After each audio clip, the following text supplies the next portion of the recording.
Do you want the best weapons in Arc Raiders? Wondering which loot is worth grabbing and which materials you need for upgrades? Or how to even begin looting? In this video, I'll show you every loot type, how to find weapon cases for better guns, all loot values so you know what sells for most, and crafting materials that you will need to dominate the workbench progress, upgrades, and for crafting, or upgrade important heals and weapons. By the end of this video, you'll know exactly what to go for every time, and you'll never be lost looting, ever. Welcome to my advanced guide where I'll be showing you everything you will ever need about looting. Before we go into the advanced stuff, we gotta start with the basics. Let's talk about these icons on your map and what they mean. We've got nature, industrial, security, arc, commercial, technological, medical, mechanical, and electrical.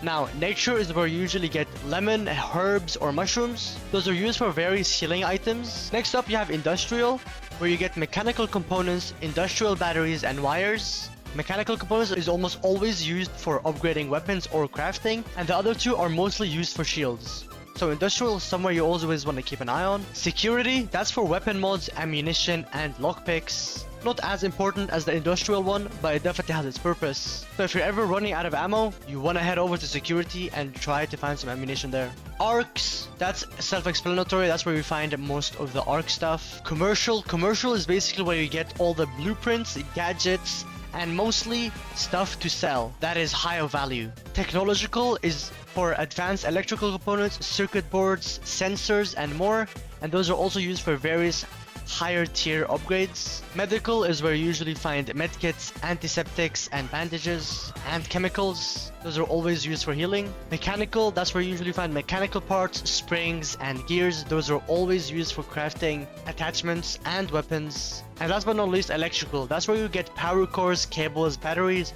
Those are also used to craft shields and various other items. And now I'm gonna make it way more easier for you to loot by showing you all the very important stuff that you need and should always grab when you see it.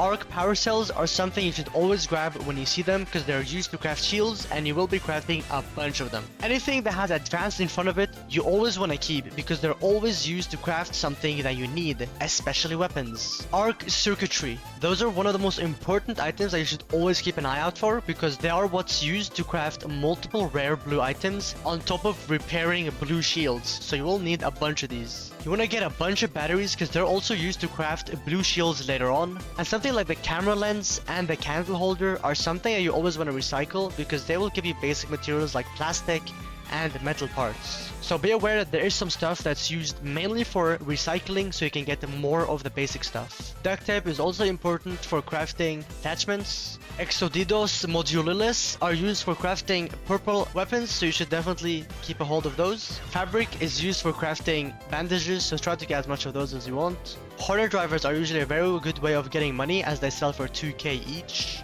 Mechanical components is something you should always keep because it's used for crafting green weapons, very important, and upgrading the weapon bench. Simple gun parts are also important, but they're really easy to get, so whenever you get these, just keep a decent amount of them because they're used to craft some green weapons that you also need. Steel springs is something you should always keep because they're always used to craft attachments. Wires are also really important because they're the first item you will be needing to craft early green shield rechargers. So try to get a good stack of these. And that's a quick walkthrough of all the simple items that you will be needing and should always keep a hold of. Moving on to the loot value of items, this is probably something that everyone is super curious about. And we're going to be starting from the lowest valued items all the way to the top. Now down in D tier, you've got stuff like simple gun parts, duct tape, and pretty much most of the green items, on top of bandages, ammo, all the keys, and stuff that you should be mainly recycling for items. Now over in C tier, you've got a bunch of gadgets and stuff that you should be recycling like the diving goggle or dog collar. Now moving on to the B tier is stuff that is a bit of a higher tier rarity, and mostly diamond icon items. Those are stuff that are always valued at 1000 and above, such as rubber duck, film reel, and the dirt board. dartboard, I mean, sorry. Now moving on to the higher tier list, which is S tier and A tier, and mostly there's purple and legendary items in here, but also there's a bunch of shocking stuff you probably never knew even costed a lot, such as the breathtaking snowball. This costs for 7k. It's one of the highest, it is the highest valued common item, and it's found in commercial places. So if you get one of these, you definitely want to keep onto it as it sells for 7k.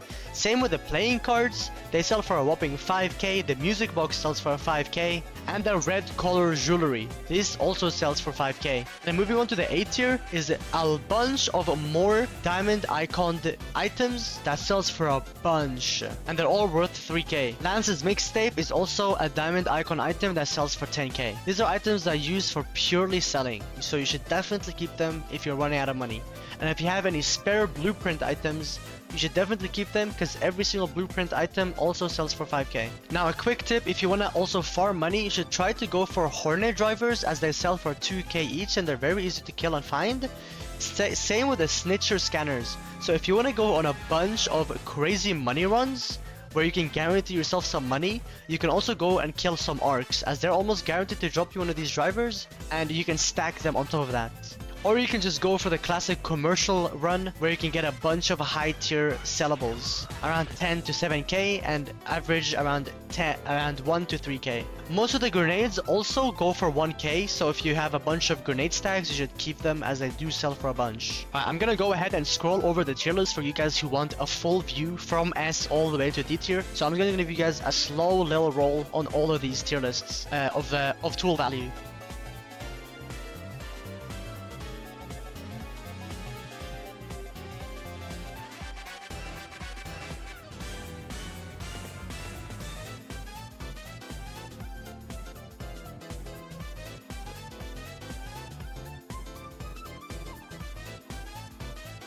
Now for how to find weapon cases. Now most high tier loot rooms or keys usually have weapon boxes as well as places of high interest. So make sure to keep an eye around the looting area you're looting for some of those weapon cases. Also keep an eye on sofas. For some reason weapon cases just love spawning around sofas or on top of sofas. So once you see those, just try to scout it out for a little bit and see if it spawned there or not. But there's a lot of hidden spaces basically. If you guys want me to make a super high detailed video of all weapon case locations, please drop a like and comment it so I can see how many of you guys actually want to see it, because I can make a full video about weapon cases. So if you guys are interested in that, make sure to let me know and I'll make that around launch time. Alright, now we're going to be talking about where you find all these loots. We've talked about the icons, we've talked about what's important, but you still don't know what to search exactly to get these items. So I'm going to be running you through important stuff you should be searching to get these important items. So first of all, we're gonna start with red lockers. Red lockers can have literally about almost everything inside of them, but it mostly contains stuff that you wanna go after, such as weapon attachments. Red lockers usually almost always have some kind of mechanical items in there that you can recycle into cheaper stuff, or high tier attachments and grenades. So red lockers is something you always want to be searching. Next up we have grenade cases. Grenade cases should also be searched because a smoke grenade helps so much in raids. So if you find one of those, you almost always want to use it when extracting. Or maybe you find a showstopper, which is basically like a boogie bomb from Fortnite, and they also sell for a good amount. So if you got a bunch of those, you want to stack up on them. And it's just an easy, cheap way of getting grenades. Next up, we have the weapon cases. We just talked about that, so it's kind of obvious that you always want to search these. And then next up, we've got the arc probes. They come in two different shapes. They either come in as a crashing little ship or a vertical shaped ship that also lands on the surface. Now, cracking these will give you a lot of blue items that you will almost need, such as the arc circuitry that we talked about earlier for crafting and repairing blue shields. And then we have airdrops. That's where you get most of your super rare blue items that's also used for high rarity crafting. And you can also get high tier weapons from it. Next up are these electrical components slash boxes or whatever they're called. This is basically where you find most of your wires, which is used for crafting shields. So this is somewhere you also want to be cracking a bunch of. And last but not least are these drawers found in commercial sites. This is mostly where you get all your valuables, such as the mixtape that costs 10k and other stuff that are high value sellables. And here's a tip that most of you guys probably don't know is that salvaging versus recycling. Both of those are actually two different things. One of them is when you do it in game and you actually get less resources, and the other one is when you go to the lobby and then recycle it there. I'll give you an example as with a green weapon. If you pick up a green weapon in game and try to recycle it there, you will not get mechanical components, which is used to upgrade slash craft slash repair green weapons. But if you pick it up and bring it back home, you will be able to get those after recycling it there. And another tip when looting is that you should go on planned routes. So for example, if you need electrical components, you should probably head over there and only stack up on electrical components and then extract. That way you will get exactly what items you need very fast and you will be home in no time. And then you can go on your next loot run of what next item slash loot you're missing for crafting or more. So if you're missing, for example, money and you want to buy something from the shop, you can just go on a quick little money run and then go back to the base and stack up on it very fast. And that's the end of the video, and I really hope you guys end up liking and subscribing. And this video took me so long to edit, and I'm trying my actual best to make it as an Arc Raiders content creator. So a simple like and a sub and even a comment would help me a long way. And if you guys want to stick with the channel, I would be very, very much appreciative because I'm trying to make it in the Arc Raiders community so badly and I really, really want it. So I really hope this video ends up helping you guys, and I really hope you guys end up helping me as well in making this channel succeed. With all that said, much love guys. See you guys in the next video, and I really hope you end up supporting me. See you guys in this video.